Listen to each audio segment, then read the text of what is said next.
farcical little trolls with no talent, no intellect, no imagination, and no chance of passing my courses. And now we come to Hazelnut. I can play that mincing witch hazel like a Stradivarius. Under my tutelage, a little hypnosis, she can become a switch hazel. You'll never know from 1 week to the next which hazel she will be. Sometimes you'll love this. Sometimes at night, when her mascara is running in her more passionate moments, her face glows like a gorgeous Rorschach ink blot.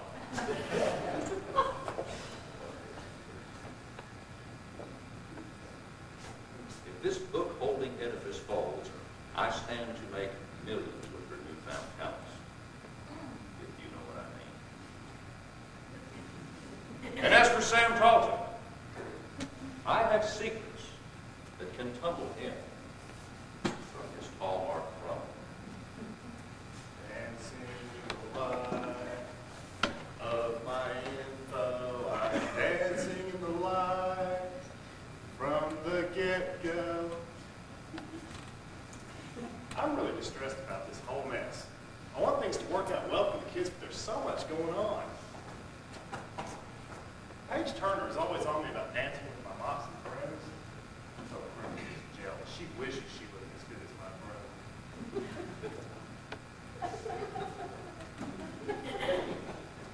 There's something going on between Professor S and Hazelnut. I don't like it. I don't like it at all. Don't mention this, but I caught them sharing a copy of Psychology Today. It was an article about foot fetishes. And then one day, she comes to class wearing sandals, and her toenails were painted seductive sienna, the same shade that was on the laboratory chimpanzee Passionella. There's something else about the professor I don't like. He claims discovery of some psychological breakthroughs that I know for certain aren't his. I snuck a peek at his files while I was dusting his office one day. As for Mickey and Judy, I wish them well most of the time, but they're so dumb and so sad and sweet. They make me fun. And Sam Talton, he doesn't have anything on me from the Marines, nothing I can't defend. But I do know something about him, and it has to do with seductive sienna and a very friendly bed of sand fleas. Oh, I don't know what came over me a minute ago, but I swear I think it's the professor's influence. It's like he has a spell over me, and I just hate that, especially when he compares me to that chimp Passionella. Anyway, he said that Judy painted the chimp's toenails that color for her pedicure 101 class, but it's the same shade that... Never mind. And that Paige Turner, she acts like she detests the professor. But one night I caught her poring over his press clippings with the microfiche eater. I bet she burned up more than the bulbs on that machine. And Mickey and Judy, I don't think they're so sweet and innocent as they would have you all to believe. I think this Jeepers, Let's Put on a Show is a cover-up for what they're really after. And I'm going to let you all decide that. But just remember, and you may want to write this down, they're on the tall mark scholarships. But the one I really detest is Sam Talton. Now, don't misunderstand this, but I was in the tall mark buying some unmentionables, and Paul Williams, that's all you need to know about that. When Sam happened to see me, when a little black garter belt just accidentally fell into my purse. He called me a shoplifter and started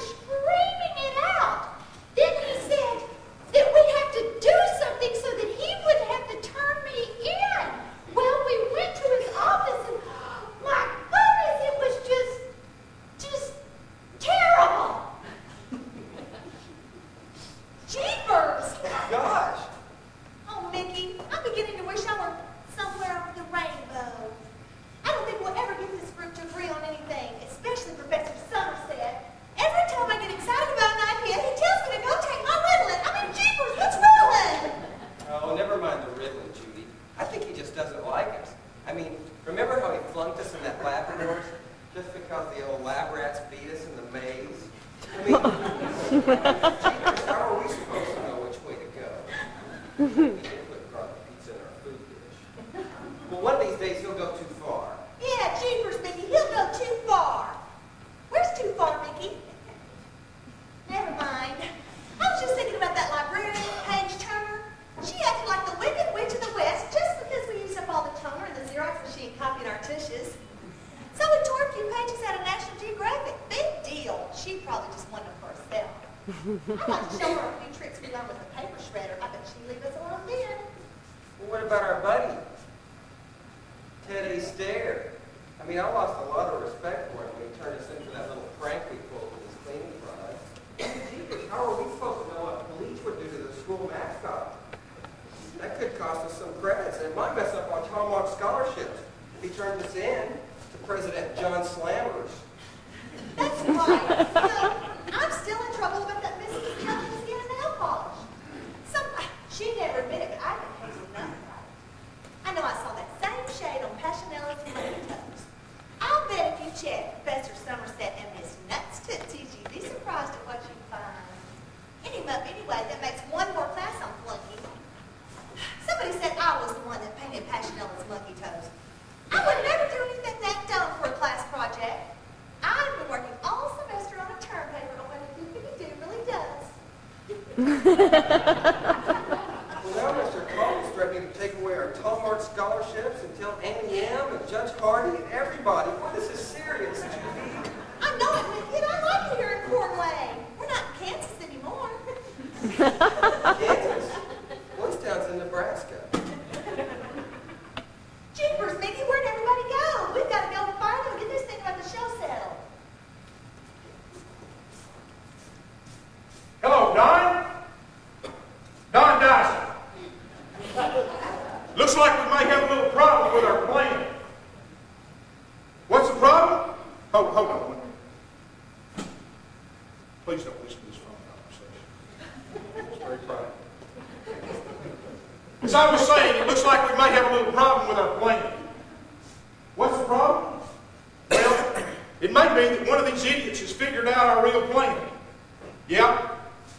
I've told them we were going to turn this library into a Tall March Super Center. But I have reason to believe that someone knows what we're really going to do after we buy this dump is turn it into the Cornway Chicken Ranch. Let's do it. You know what? In Arkansas. Well, I think these morons are too dumb to figure it out.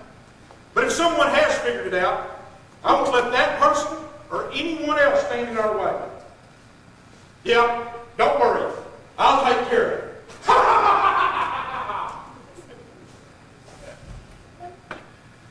Somebody help me! Gas! I can't breathe. I can't see. I can't dance.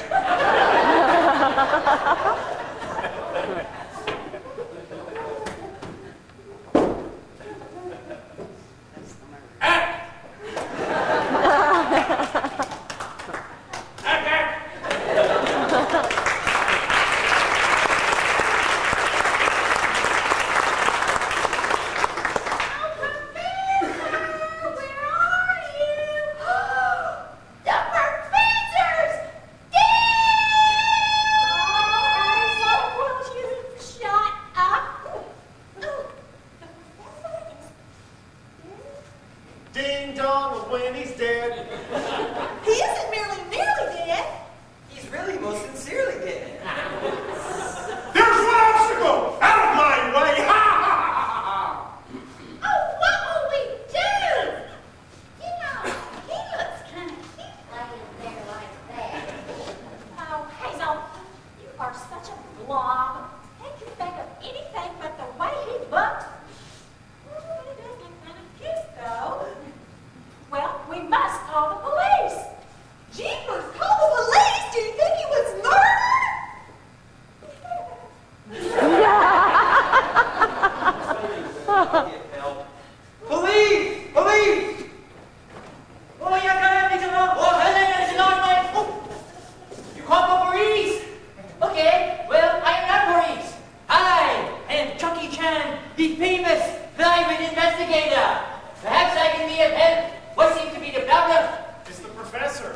Ding dong, the old coon's dead. He's lying there like an old limp thread. Oh, you pyramiding idiot! Of course he's dead and limp.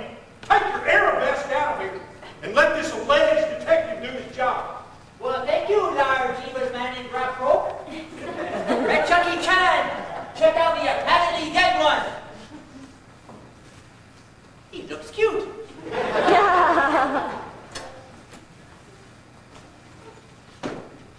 Ah, Chucky Chan has come to conclusion immediately. Scruffy Barrow is dead. Of course he's dead, you fool! But how did he die? And was he murdered? And which one of these people up here could have done it? Ooh, funny man and funny habits, very bad manners. And bad left. Ooh, I think Chucky find murder weapon. Back to investigation.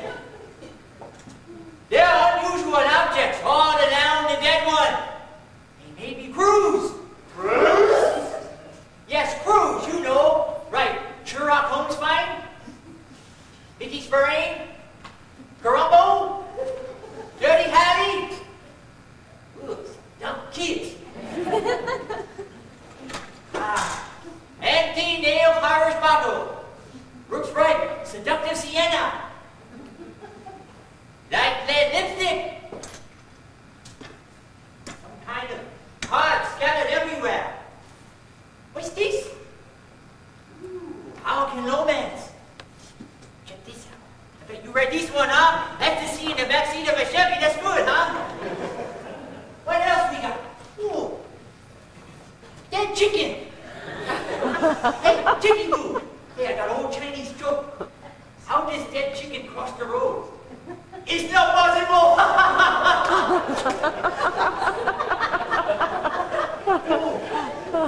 Car phone. He must have dropped it as he died. Wonder who he was calling. Old Chinese proverbs say, long distance, next best thing to being there. Golly, Mr. Chan, do you think there was foul play? Too early to tell if dead chicken was responsible.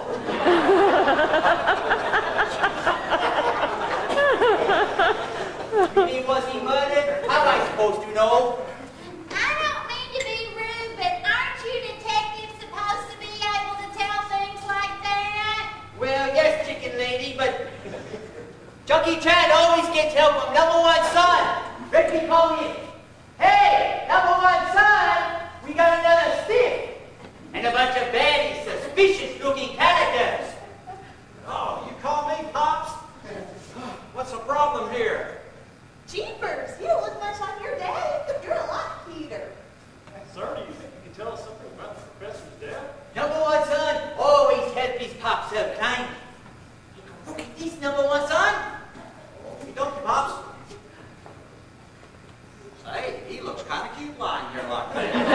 See, number one son reached same conclusion Chucky did. He looks cute. I guess we better check the clues out here. Gee, what a mess. There's things scattered all around here. Ah, Chucky said that. Okay, let's take them one at a time and see what we can figure out. Empty nail polish bottle. Pretty sexy shade. Seductive sienna. Here's a lipstick in a real turn-on color, too. Ooh, looks like the one you're wearing, cutie pie.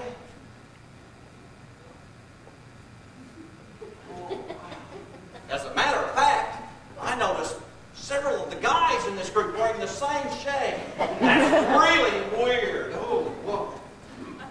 Oh, what's this? One of those sexy, passionate romance novels. Ecstasy in the back seat of a Chevy. Wonder if I can find the good part. No, keep going with the investigation. I check out Book for Good Pops. Oh, you always get the fun stuff. Crews, you know. Oh. Here's some parking tickets and old new book reminders. Ooh, this is peculiar. There's a picture been torn in two. Seems to be two little kids. Why would anybody tear up a baby picture? Even if they are pretty dorky looking little rug